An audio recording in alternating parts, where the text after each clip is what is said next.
Olá, sou Cícero Pereira, do canal Eu na EBD. Estou aqui para mais uma pré-aula da Escola Bíblica Dominical. Se é a primeira vez que você está assistindo esse vídeo, obrigado, seja bem-vindo e que Deus nos ajude que neste vídeo você possa aí aprender um pouco mais da Palavra de Deus. Bom, a todos os inscritos do meu canal, aquele abraço, muito obrigado, Deus abençoe grandemente a vida de vocês. Você que é professor da Escola Dominical e ainda não conhece o meu trabalho, meu irmão, fica ligadinho nesse vídeo, porque você vai aprender como ministrar uma aula em PowerPoint. Aí na descrição do vídeo tem um link, você pode baixar os slides, fazer um download em PowerPoint e ter uma aula diferenciada, beleza? Se você ainda não é inscrito no canal, não perca a oportunidade, se inscreva. E você que já é inscrito, não se esqueça de aquele joinha, beleza? O joia, como eu digo, é joia mesmo, ajuda bastante. Então, o que nos resta agora, sem mais delonga, é ir para a lição. Vamos então para o computador? Já estou aqui no computador. Hoje nós vamos estudar a lição de número 8, que tem por tema Ética Cristã e Sexualidade. Do segundo trimestre de 2018, a revistinha ela traz por tema Valores Cristãos, enfrentando as questões morais de nosso tempo. O texto áureo se encontra na carta aos Hebreus, capítulo 13, versículo 4. Venerado seja entre todos os matrimônios e o leito sem mácula, porém aos que se dão à prostituição e aos adultérios, Deus os julgará. Verdade prática. A sexualidade é uma dádiva divina que deve ser usufruída dentro dos parâmetros instituídos pelo Criador. A leitura bíblica em classe encontra na carta 1 Coríntios, capítulo 7, versículo 1 ao versículo 16. Como de costume, não vou fazer leitura, mas depois você toma de posse aí, estando de posse aí da sua revistinha, da sua Bíblia, você pode estar fazendo aí a leitura, tá certo? Introdução. A sexualidade ela ainda é cercada de tabus e mitos dentro das nossas igrejas. Então nós não podemos nos esquecer de que tudo que Deus criou é bom. E isso inclui também o sexo, tá certo? Então Deus estabeleceu o sexo para ser desfrutado no casamento antes que o pecado entrasse no mundo. Então o sexo já foi estabelecido por Deus para ser desfrutado pelo ser humano antes do pecado entrar no mundo. Então, aquele que criou o universo, ele também criou o nosso corpo e os nossos órgãos sexuais, tá certo? Então, a vida sexual saudável dentro do casamento, ela tem a bênção de Deus, além de dar alegria e prazer ao ser humano, tá certo? Na introdução diz assim: se por um lado a sexualidade tem sido desvirtuada na sociedade pós-moderna, por outro lado, alguns cristãos insistem em tratar o assunto como tabu. Embora o tema possa trazer desconforto para alguns, a sexualidade humana ela não pode ser subestimada. Estudaremos o conceito da sexualidade, o propósito do sexo segundo as Escrituras e o casamento como parâmetro para o sexo. A sexualidade é uma dádiva divina. Então, nós vamos aí ver dentro desta lição que a sexualidade ou a relação sexual dentro de um casamento, ela é saudável e é prazerosa para a vida do cônjuge, porque isso foi estabelecido por Deus. Tópico 1. Sexualidade, conceitos e perspectivas bíblicas. Subtópico 1. Conceito de sexo e sexualidade. A biologia define sexo como um conjunto de características orgânicas que diferencia o macho da fêmea. O sexo de um organismo é definido pelos gametas que produzem. Gametas são células sexuais que permitem a reprodução dos seres vivos. Então, o sexo masculino produz gametas conhecidos como espermatozoides, e o sexo feminino produz gametas chamados óvulos. Ou seja, a expressão sexo ainda pode ser usada como referências referência aos órgãos sexuais ou à prática de atividades sexuais. Já o termo sexualidade representa o conjunto de comportamentos, ações e práticas dos seres humanos que estão relacionadas com a busca da satisfação do apetite sexual, seja pela necessidade do prazer ou da procriação da espécie. Bom, dentro do conceito de sexualidade, nós entendemos o seguinte, que a busca pelo sexo ela é totalmente legitimada dentro da aliança chamada casamento que Deus estabeleceu aí para o ser humano. Prova disso é que Provérbios 5,15 diz assim: beba da água da tua cisterna, das águas que brotam do seu próprio poço, porque deixa que as suas fontes transbordem pelas ruas e os seus ribeiros pelas praças, que elas sejam exclusivamente suas. Nunca reparta com o estranho, seja bendita a sua fonte, alegra-te com a esposa da sua juventude. Então existe aí a busca pela sexualidade. Só que essa busca pela sexualidade dentro do casamento, desta aliança que Deus fez, que é o casamento, ela é bem vista, ela é bênção de Deus para o homem e para a mulher, tá certo? Então, está definido aí o conceito de sexualidade. Entendemos que Deus ele fez macho e fêmea, homem e mulher, e que os dois gozem de perfeita satisfação dentro do matrimônio, dentro do casamento, tá certo? Subtópico 2, o sexo foi criado por Deus. No ato da criação, Deus fez o homem e a mulher, sexualmente diferentes. Macho e fêmea os criou, Gênesis 1:27. Portanto, o sexo faz parte da constituição anatômica e fisiológica dos seres humanos. Sendo criação divina, o sexo não pode ser tratado como algo imoral ou indecente. O sexo não deve ser visto como algo pecaminoso ou sujo. Pecaminoso, sujo ou proibido. Porque tudo que Deus fez, Ele disse que é bom. Então, inclusive o sexo, tá certo? Então, o pecado não está no sexo, mas na perversão de seu propósito. Tudo que Deus criou, né, Ele disse lá em Gênesis, que era bom. E isso inclui o sexo. Toda a criação de Deus é boa. Então, existe um livro chamado Cantares de Salomão, que em 1 de Reis 4:32, ele compôs 3.000 provérbios e os seus cânticos chegaram a 1.005. Nós conhecemos um, que é Cantares de Salomão. E em Cantares 4:12 diz assim, ó: você é um jardim fechado, minha irmã, minha noiva. Você é uma nascente fechada, uma fonte selada. De você brota um pomar de romãs, com frutos seletos, com flores de hena e nardo. Então, olha só, aqui fala da aliança, de um relacionamento protegido por Deus.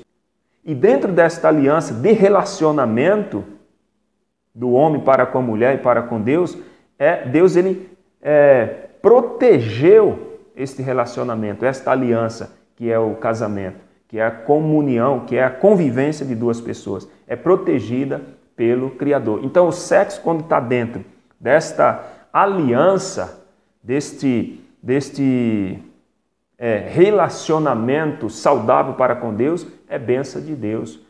Deus deixou o sexo para que o homem viva com a sua esposa, goze a sua vida e tenha prazer e alegria, tá certo? Então o pecado não está no sexo, mas na depravação do seu propósito.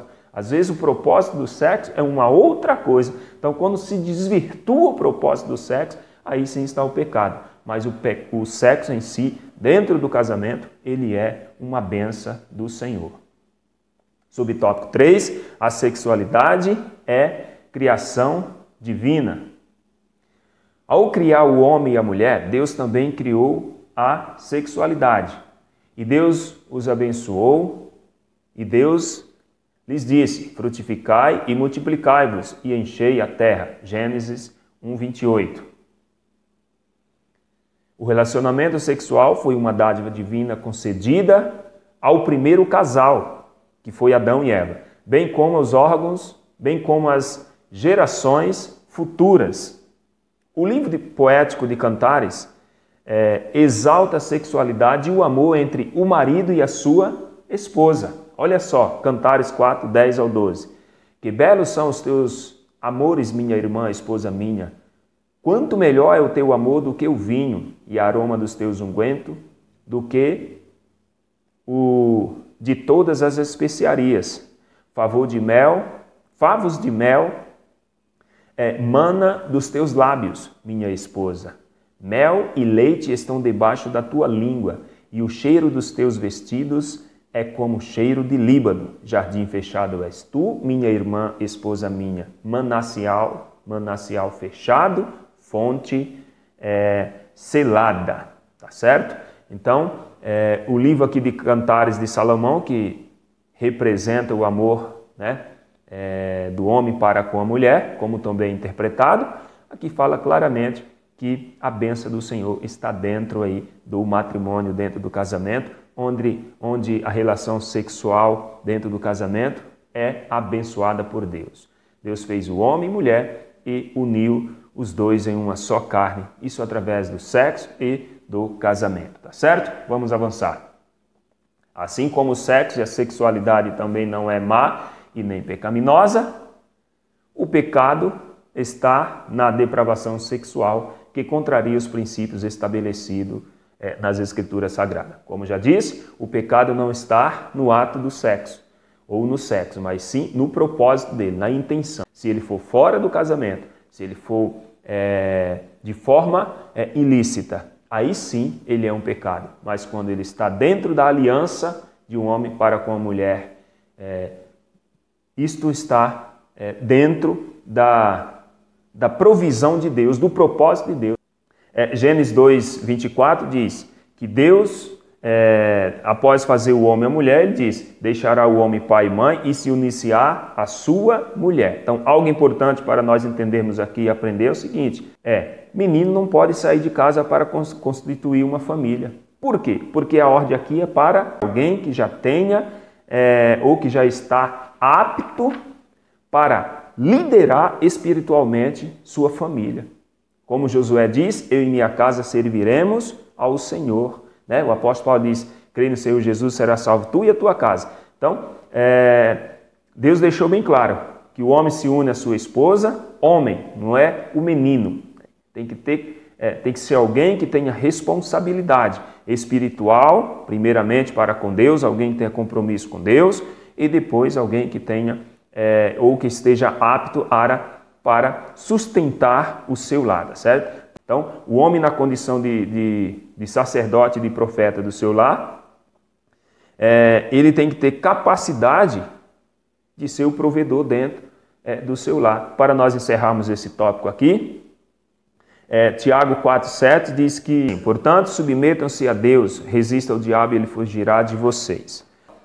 Fica aqui uma recomendação do apóstolo Tiago. Ele disse que que nós devemos nos achegar a Deus e resistir ao diabo, que o diabo fugirá de nós. Então, o único pecado que a Bíblia nos recomenda a fugir dele é o pecado da imoralidade sexual. Isso nós devemos fugir. Olha o que diz 1 Coríntios 5, 16. Vocês não sabem que aquele que une a uma prostituta como ela? Pois, como está escrito, os dois serão uma só carne. Vocês não sabem que os seus corpos são membros de Cristo? Tomarei eu, pois, os membros de Cristo e uniria a uma prostituta? De maneira nenhuma. Vocês não sabem que aquele que se une a uma prostituta é um corpo com ela? Pois, como está escrito, os dois serão uma só carne. Mas aquele que se une ao Senhor é um só espírito com ele. Fuja da imoralidade sexual. Todos os outros pecados que alguém comete fora do corpo, comete, mas quem peca sexualmente peca contra o seu próprio corpo. Olha só, então o único pecado que a Bíblia recomenda fugirmos é da imoralidade sexual. Tá certo? Então, por causa disso, nós temos que evitar, nós temos que fugir de tal pecado, tá certo? Exemplo de pessoa que fugiu da imoralidade sexual foi José lá no Egito. José, quando ele foi tentado, né, pela mulher de Potifar, ele fugiu. E por causa dessa resistência, por causa que ele fugiu, né, por causa que ele não cedeu a essa tentação, ele foi preso, né, ele foi aprisionado, né, ele foi julgado, ele foi preso injustamente. Mas o que aconteceu no final? Ele saiu da prisão para estar no segundo lugar abaixo do rei do Egito, para ser o segundo homem mais importante do Egito. Abaixo de Faraó, José era o homem mais importante. Por quê? Por que isso aconteceu? Porque quem é fiel a Deus, quem tem fidelidade para com Deus, quem é fiel a Deus, Deus tem recompensa. Deus recompensará, tá certo? Então é muito importante que o marido ele seja fiel ao casamento, ou fiel a essa aliança que ele fez com o seu cônjuge e com Deus também, tá certo? Da mesma forma, a esposa tem que ser fiel a esta aliança, a esse matrimônio, tá certo? Então, Salomão, lá em Eclesiastes, ele diz o seguinte, que o cordão de 3 não se rompe facilmente. O que é isso? Isso é uma aliança, isto é uma aliança dos cônjuges com o Senhor. Então, tudo começa com o relacionamento para com Deus. A esposa ela nunca vai precisar pedir para que o seu marido seja fiel a ela, ou vice-versa, se eles já têm um relacionamento com o Senhor, se essa aliança com o Senhor está firmada, tá certo? Então, fica aí esta recomendação. Tópico 2, o propósito de sexo segundo as Escrituras. Subtópico 1, multiplicação da espécie humana. A fidelidade primordial do ato sexual refere-se à procriação. Deus abençoou o primeiro casal e disse: frutificai e multiplicai-vos e enchei a terra. Deus concedeu ao ser humano os meios para se multiplicar, assegurando a dádiva da fertilidade. Então, algo que nós devemos observar aqui é o seguinte, devemos lutar pelo casamento. Hebreus 11:7 diz que Noé fez uma arca, colocou sua família para salvar-se da destruição, do dilúvio. Então, Noé lutou pela sua família. Nós também devemos lutar pela nossa família, lutar para permanecer dentro da bênção de Deus, porque a nossa fidelidade para com Deus, isso traz bênção para a nossa vida dentro do nosso relacionamento conjugal. Subtópico 2, satisfação e prazer conjugal. Por muito tempo ensinou-se que a procriação era o único propósito da relação sexual. O Concílio de Trento em 1545 a 1563 disciplinou a prática sexual com fins exclusivos de reprodução e proibiu o sexo aos domingos, nos dias santos e nos dias e no jejum quaresmal. A Bíblia também se refere ao sexo como algo prazeroso e satisfatório entre o marido e sua esposa. Eclesiastes 9:9 diz: goza a vida com a mulher que amas. Numa união conjugal, como também ensina o Novo Testamento, o homem e sua mulher devem buscar a satisfação sexual. Não vos priveis um ao outro, senão por consentimento mútuo, por algum tempo, para vos aplicardes ao jejum e à oração, e depois ajuntai-vos outra vez, para que Satanás não vos tente pela vossa incontinência. 1 Coríntios 5, 7, 5. Então, olha só, algo que nós devemos extrair aqui para nossas vidas, para nós termos como aprendizado. Quando é que a vida sexual do casal cristão ela vai bem? Quando eles estão desfrutando da plenitude da bênção de Deus. Então, quando o casal está desfrutando da plenitude da bênção de Deus dentro da área sexual, aí sim a vida dele está bem. Então, quando eles estão ajustados com a palavra de Deus, ou ajustado com duas palavras. Primeiro, frequência e atividade. Então, o leito do casal cristão, ele tem que ser sem mácula, mas com ou em atividade. 1 Coríntios 1, 7 a 16, mas nós já lemos aqui esses versículos que fala aqui que nós não devemos nos abster, ficar por muito tempo sem relação sexual, tá certo? Para que o inimigo não tente, para que o inimigo não venha colocar algo na mente da pessoa. Então a igreja aqui de Coríntios, ela estava tendo sérias consequências concernente ao casamento. Então, por isso, ou com questões sobre o casamento. Então, é por isso que os irmãos lá de Coríntios recorreram a Paulo, e Paulo dá essa resposta aqui para eles. Se você ler lá o capítulo 7, até o versículo 12, você vai entender melhor o que o apóstolo Paulo estava dizendo, estava ensinando para a igreja de Coríntios referente ao matrimônio. Então, se não houvesse casamento, o mundo seria um prostíbulo. Por quê? Porque as pessoas não iriam ficar sem sexo por muito tempo. Não é verdade? Então, o que é que o apóstolo Paulo recomenda? O que é que a Bíblia, que é o manual do Criador, nos recomenda? Cada homem ou cada um tem a sua própria esposa. Cada esposa tem o seu próprio marido. Então, o modelo original que Deus fez foi o quê? Para Adão, ele fez uma Eva. Então, esse é o modelo original. Cada homem tem a sua própria mulher, sua própria esposa, tá certo? Então, é bem verdade que nós vemos algumas histórias, alguns reis, algumas pessoas na Bíblia que tiveram mais de uma mulher. Mas isso nunca teve aprovação divina. Nunca Deus aprovou esse ato dentro do casamento. Deus tolerou? Sim, teve uma certa tolerância, tá certo? Então, Deus ele não aprovou, se nós falarmos para os jovens que o sexo antes do casamento ele é pecado, da mesma forma dentro do casamento a falta do sexo também é pecado. Então a palavra de Deus ela é o quê? Ela é o manual do Criador. Ninguém entende mais de gente do que Deus. Ninguém entende mais de casamento do que Deus. Ninguém entende mais de relacionamento do que Deus. Então se nós estivermos de acordo com o manual do Criador, tudo na nossa vida vai bem, inclusive na nossa vida sexual, tá certo? Vamos avançar? Subtópico 3, o correto uso do corpo. No ato sexual ocorre a fusão de corpos. Assim não são mais dois, mas uma só carne, Mateus 19:6. O sexo estabelece um vínculo tão forte entre os corpos que os torna uma só pessoa. Como os nossos corpos são membros de Cristo e templo do Espírito Santo, as Escrituras proíbem o uso do corpo para práticas sexuais ilícitas. Quais são?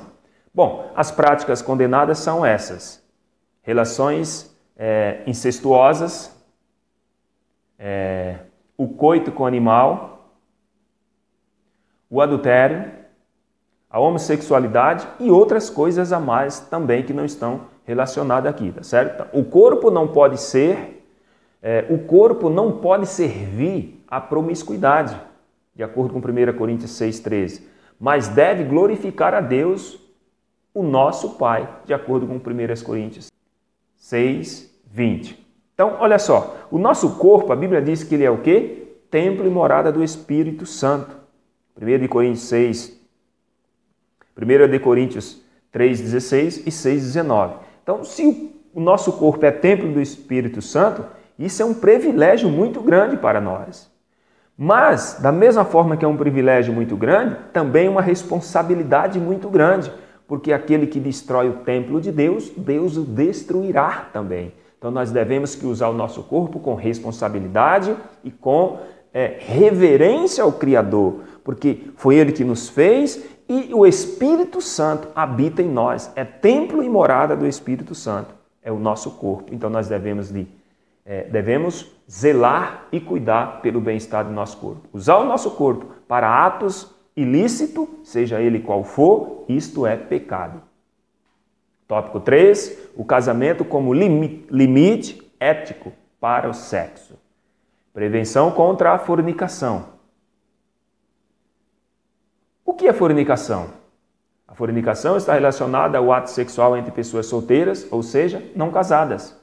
Por causa da prostituição ou fornicação, cada um tem a sua própria mulher e cada uma tem o seu próprio marido. Os ensinos de Paulo, ele ratifica o propósito divino do casamento, ou seja, um homem para cada mulher. Esse princípio também foi determinado por Jesus. Em Mateus 19:5, Jesus diz: deixará o homem, pai e mãe, e unir-se-á a sua mulher. Tá certo? Então aqui ensina claramente que tanto o rapaz quanto a moça, ela deve o quê? Ou eles devem se guardar para o futuro cônjuge.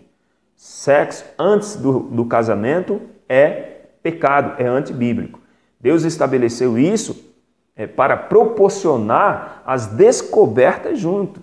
Ou seja, Deus estabeleceu que o jovem, que a moça e o rapaz se privem, esperem para o casamento para que eles se descubram, se desperte a cada dia, o desfrute cada dia de coisas novas, dentro do seu próprio tempo. Porque Eclesiastes diz que há um tempo para todas as coisas debaixo dos céus, tá certo? Há um propósito para todas as coisas.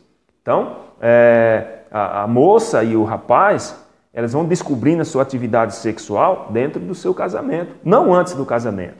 Nós temos 3 planos de Deus para a nossa vida. Quais são? O namoro, o noivado e o casamento. No namoro, deveria ficar no plano espiritual. Então, esse período de namoro é para buscar Deus, para pedir direção ao Senhor, se realmente é aquela pessoa, se aquela pessoa é correta, tá certo? Para aquela relação. No noivado é o plano social, ou seja, o que iremos fazer, o que devemos fazer, quando vai ser o nosso casamento, ou seja, um plano para o futuro. Esse deve ser o noivado. E o casamento? O casamento aí já é no plano físico, ou seja, onde vão se descobrir sexualmente. Mas, só que infelizmente, muitas vezes, na maioria das vezes, isso acontece ao contrário. Já no namoro, já entra o plano físico, já começa a ter relação sexual.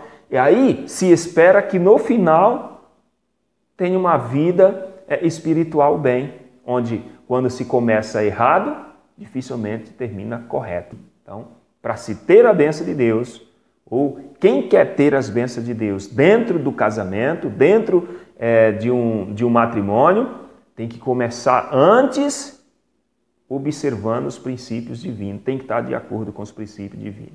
Então, existe 6 conselhos que, se for colocado em práticas, vai atrair as bênçãos de Deus para a vida do cônjuge, para a vida dentro do casamento. Então, se observarmos e colocar em prática esses 6 conselhos, dificilmente dará errado no futuro. Qual é o primeiro conselho? O primeiro conselho é ouvir os pais. Não existe nada melhor para se iniciar um relacionamento e um futuro casamento ouvindo-se os seus próprios pais. Os pais têm experiência, os pais já passaram por fases que este rapaz e esta moça ainda irão passar. Segundo conselho é namorar uma pessoa de caráter e de boa família. Como assim uma pessoa de caráter e de boa família? Por que de boa família? Porque quem casa com a esposa leva a sua família junto. Quem casou com seu esposo leva a sua família junto, tá certo? Terceiro conselho é: o namoro precisa ser respeituoso. Tem que haver respeito já no namoro. Se no namoro não houver respeito, no casamento não vai haver, com certeza. Se já há discórdia no namoro, consequentemente haverá discórdia no noivado e no casamento, e isso vai se prolongando. Quarto conselho é: precisa objetivar o casamento. Então, o namoro já precisa ser objetivado no casamento.